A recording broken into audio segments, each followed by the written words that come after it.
This is a slideshow that includes about 60 slides I took during my tour of duty during the Korean War. My name is Bill Maney. I'm 82 years old, and I proudly served in the United States Army as a second and later first lieutenant in the Combat Engineer Battalion attached to the 2nd Infantry Division during the Korean War.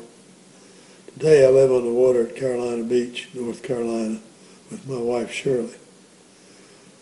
I've spent my time with my family, including my 3 daughters and the 6 grandchildren, when we can all get together. I work crossword puzzles to keep my brain good, and I go to the gym regularly to keep my body going. My grandson has asked me to tell my story about the Korean War, and he's helped me complete both the video interview and the slideshow. This is a narrative that goes with the slides. We have about 60 or 70 slides here. The first one is the port of Sasebo, Japan, and you can see the writing on the top of the building there says, "Through this portal pass the best damn fighting men in the world."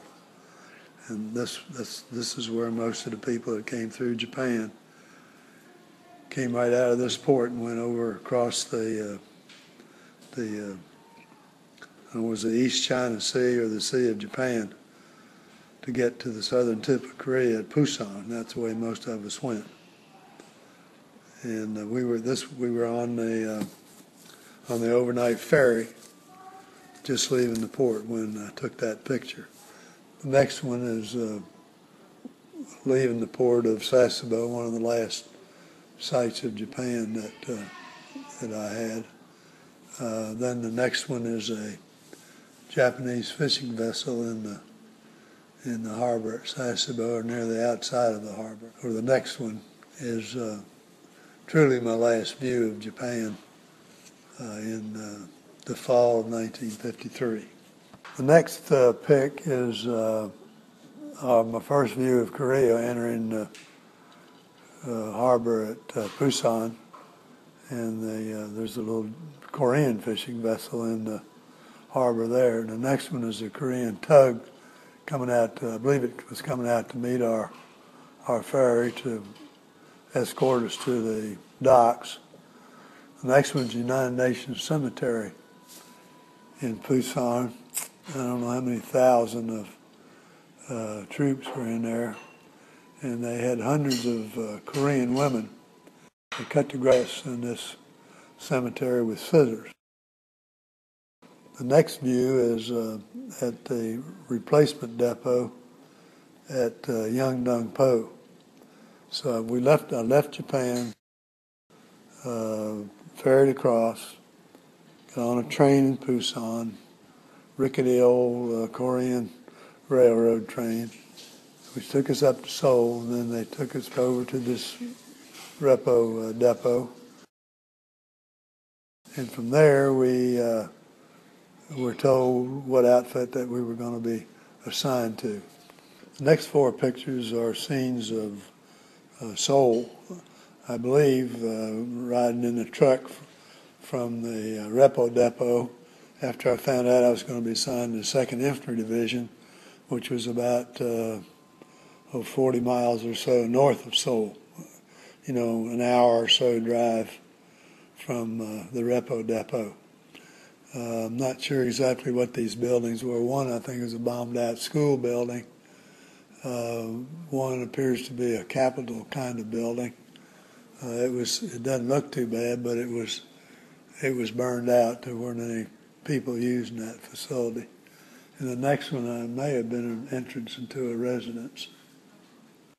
This picture is our battalion officer staff, and as I look at it for the first time in a many long while, I see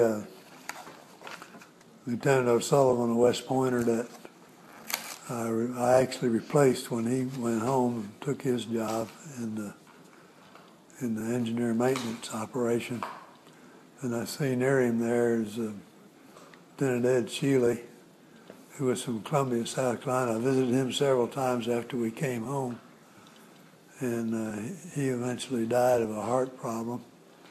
And I see our medical officer there, Lieutenant Seitz, and then I see the executive officer, Major Stu Townsend was his last name, and he was married to a Japanese gal. He was fluent in Japanese language and reading and writing. He knew like 14,000 characters. Then there's the battalion commander, 31-year-old Lieutenant Colonel Frank A. Cam. His father, he was a West Pointer too. His father had been a general, and he later on, I know, became a general. And I see the only black officer we had in there was Lieutenant Bill Perkins, super guy from Alabama. I guess he went to the University, Tuskegee University, for his education and got his commission there in ROTC. Then there's sheep herder, John Carlson. He was a West Pointer from Reno, Nevada. And the next one, I can't remember his name. I remember he was a VMI guy. We had a bunch of stuff, me being a Virginia Tech guy. We talked a lot. And there's Lieutenant Tom Geary, who we call him the Whale. He was a pretty big guy. Heavy. He was at Gettysburg College where he went. He and I went to R&R together and called our wives from Tokyo while we were over there. And the next one is me outside of my office, if you want to call it that, in our rear position, not the forward position.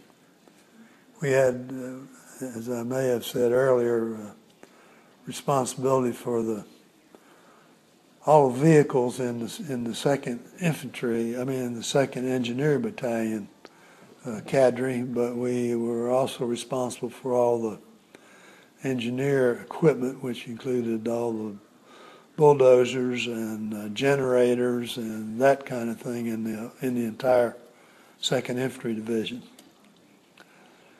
This is a picture of the tank I had. My first job, as I stated earlier, was the assault platoon commander. We had 4, I think they were Sherman tanks, not a big tank. They had a 75 millimeter gun on them and a bulldozer blade used to dig entrenchments for artillery pieces.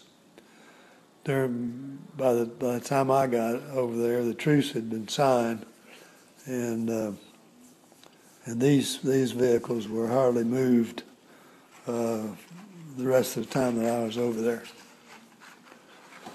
This picture is the officer's mess, Quonset type hut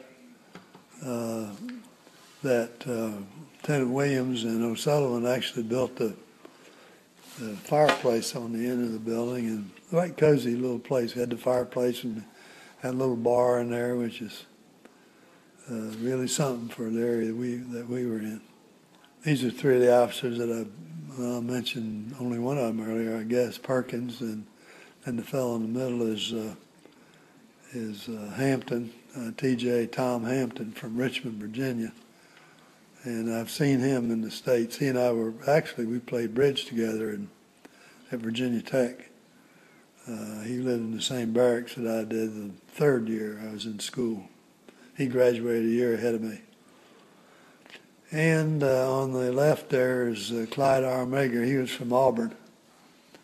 A little, not a real big guy, but a real feisty character. I think this is the Namdai Valley, which was outside of our quarters there. And on the left in the lower left is the latrine we talked about with there's a 2-holer that the little fellow with the medical group went up there and poured the kerosene in one side and lit the other, and burned himself pretty badly. This is the battalion compound in the rear after we moved from the front position, the blocking position, back to the rear, and we were in this position here until we came home.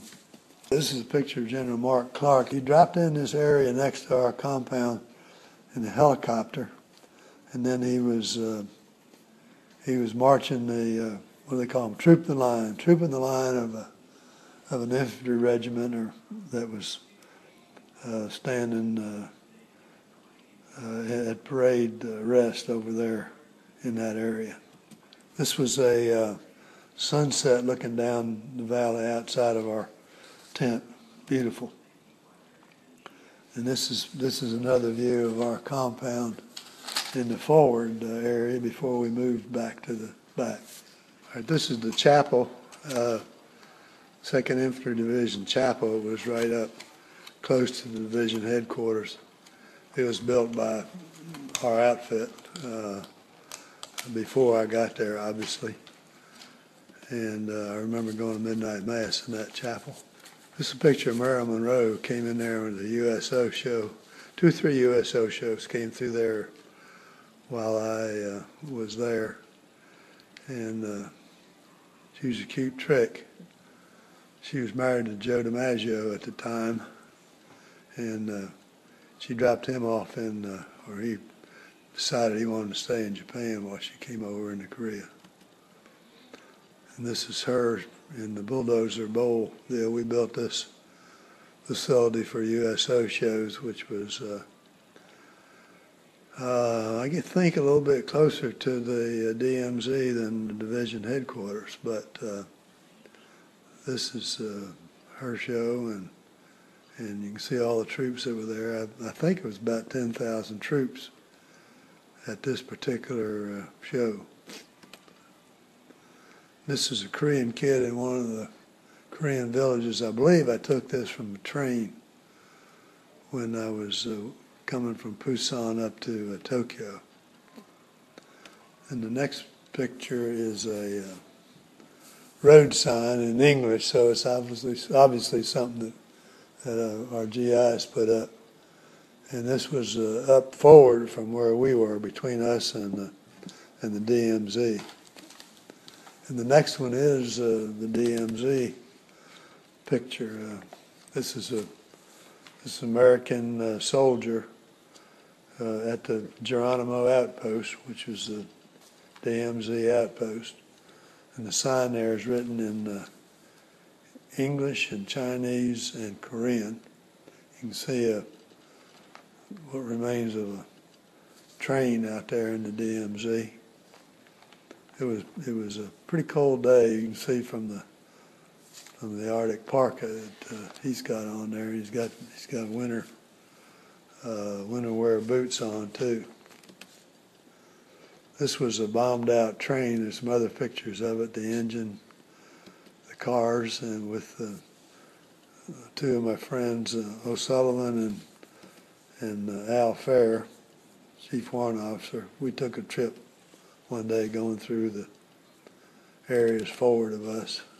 This is part of the remains of the town or city, I guess it was at one time, of Chorwan, I believe. Chorwan or Kumwa, I think this is Chorwan. That's the church at Chorwan. That was probably a school. And that's remains of what we surmise to be a bank. It was a bank at one time. And this is the valley. I can't remember the name of that valley, but it looks at a big hill up forward, and that hill is in North Korea. It's on the map. It's shown as Hill 1062. I guess that's the number of meters above sea level that it is, which would be somewhere around 4,000 feet. And that was directly in front of our area. We couldn't see it directly from our quarters, but it was right straight in front of us. Oh, it was Old Papasan was the name of the hill, 1062 Old Papasan. And this was a dozer recovery. He had a dozer that broke down out there, and my sergeant and I went out to pick it up one Sunday morning. This is Ice Cream Cone. Ice Cream Cone was an intelligence location back in the time when hostilities were still going on before the truce was signed. would be a armored personnel carrier, would roll out there at top speed and replace the people who were out there and turn around and roar back. And I remember a young lieutenant that told me he was one that went out there every other day, and he used to cry all the way out there. Not funny, but it is.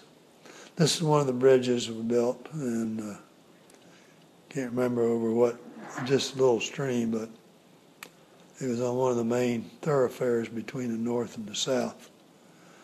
And this is a hill we called the Cream Puff. Look, you can see that it's full of trenches and holes. There's tunnels in there, and it was an outpost of where GIs were always looking and listening at what was going on in the DMZ area in front of them. And then this is a trench that the general had an idea of building a trench from a secure place to the front, deep enough so that we could run vehicles through there, but the enemy couldn't see it. It didn't turn out to be very practical. As you can see, you got a dozer stuck in there, and the thing got full of water before it was halfway down. It was called a folly. This is another bridge. Actually, this is a bridge right in front of the Cream Puff. Took one picture of the Cream Puff and turned around and took one of the bridge. And this is a bridge we built over the little stream at our headquarters, engineer headquarters. When the monsoon had washed out the road to enter into our motor pool and maintenance facility across the road, we had to build a bridge pretty quick there. We did that bridge in one day. This is yours truly in Tokyo on R&R. See, that was back in my smoking days. This was taken right outside of the entrance into the Imperial Palace in Tokyo. This is another picture in Tokyo. This is the entrance into the Imperial Palace, and this is a moat around the Imperial Palace. And then we have several pictures here of probably a religious festival of some kind, with the Japanese in there. You can notice that some of them have different color things around their neck. I don't know whether they were brotherhoods or what, but. And this was a woman and her child in a typical Japanese gown of old, because most of the Japanese were, particularly the younger folks, wearing Western clothing at this point. But this was outside of the Imperial Palace. This is the Buddha of Kamakura. I think it's the largest Buddha in Japan, not sure, but it's an impressive thing to see and look at. This is a traffic circle or a traffic intersection outside of the R&R hotel we were staying at, the Oedate Hotel in Shinagawa, Tokyo. The next couple of pictures, I think, are of the flowers and so forth, beautiful layouts in the Hibiya Park in Tokyo. And this is on the way home. This was a vessel that us troops got off of. Well, I think I mentioned earlier, the tide in the Incheon Harbor was a 30-foot tide from low to high. So a big ship that comes in, there's no way you can get in there and unload or load and get out within a 6-hour period of tide. So what they did is the ships were docked, were anchored out probably a mile from the shore, and the troops got on these smaller vessels and rowed out to a floating dock out at pretty close to the edge of the harbor. We got off of the smaller vessel on the dock, and then walked up the gangplanks into the ship to come home on, and which was the Marine Phoenix was the ship that we were on. This is a picture off the fantail of the ship up around the Arctic Circle on the way home. This is a picture of the Marine Phoenix that I took after we got off, looking back at the dock. It was in Tacoma, Washington. These are the Can-Can Girls, part of the welcoming committee, and they had an Army band there, and then a bunch of 2.5-ton trucks this also was part of the welcoming. You might enjoy the story of how I came to own a 35mm camera used to take the slides, and hundreds of others of our 3 daughters in their early years. On the way over to Korea, there were a group of us, they wanted to get over there quickly. So they took us by bus from Fort Lewis, Washington to Vancouver, British Columbia, and put us on a Canadian Pacific airline to Tokyo. And then we went by bus, I think, to Camp Drake outside of Tokyo. And my first night there, we went to the Officers Club, and I hit the dime machine for $20. The next morning, I went over to the PX, and I bought a Sumoka Japanese 35mm camera and film for $13. Hi, my name is Maureen Maney Boner, and I am the daughter of Bill Maney, who is a veteran from the Korean War. And I'm the youngest of 3 daughters in the family. And as growing up, there were little things that we didn't really understand or realize at the time might be a little unique. But as we've gotten older and we've learned more about history and the wars, we've realized that our dad's experience in the Korean War really kind of eased its way into our family life as well. There were a couple of things growing up that we felt were pretty reminiscent of his experiences in Korea. One thing that I think all of us remember is when we were kids that our dad would use some small Korean words to talk with us, and the most frequent one that I can remember was "iriwa," which means "come here." And so he would call us and say, you know, Rini, which is my family nickname, "iriwa, iriwa." And so in this way we learned a couple of little Korean words, and we didn't think much of it at the time, but again later we found out why and where that came from. Another thing that was probably even more ever present in our lives growing up was what we called the slide camera. And it's the camera that my dad purchased when he was in the Korean War and brought back with him and used to document all of our childhood events, mostly beach trips and birthdays and holiday events. So growing up, there was always this camera, and Dad always taking pictures that were then developed into slides. And then we would have, usually once a year, maybe twice a year, the slideshow, where we all sat down together and put the slides in one at a time and clicked it across and all talked about what we saw. And it was a special treat to see Dad's Korean slides. We saw them a lot when we were pretty young, and then there was a period of time where, you know, you get busy and other things go on, and it wasn't again until probably high school that Dad brought out the Korean slides again. And as we watched them, we were struck by, you know, what our current understanding of the Korean War, which was probably the MASH TV series, and how exactly like Dad's slideshows that the MASH TV series was like. It was interesting that we never really seemed to learn much about the Korean War in history in high school. It was kind of overshadowed by the Vietnam War, and I think our friends who had siblings that were fighting in the war, and the POW bracelets and things like that. So it was kind of something that people didn't know much about when we were growing up, except for the little pieces that had become part of our childhood and part of our family. I was introduced to the Korean War National Museum through the efforts of my daughter. through her involvement in the American Ireland Fund, where she met Dennis Healy. Dennis is the chairman of the KWNM effort and is himself a Korean War veteran. Now that I'm 82 and have 6 grandchildren, averaging 18, I know that these kids in our future, I never take for granted the role that we play in mentoring them. One of my grandsons has joined in this effort with me, and he plans to make a career in the military.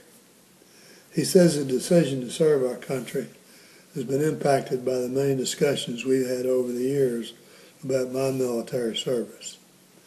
I think our generation needs to understand what went on in the past and what happened to us so that they can make good decisions in the future of this country.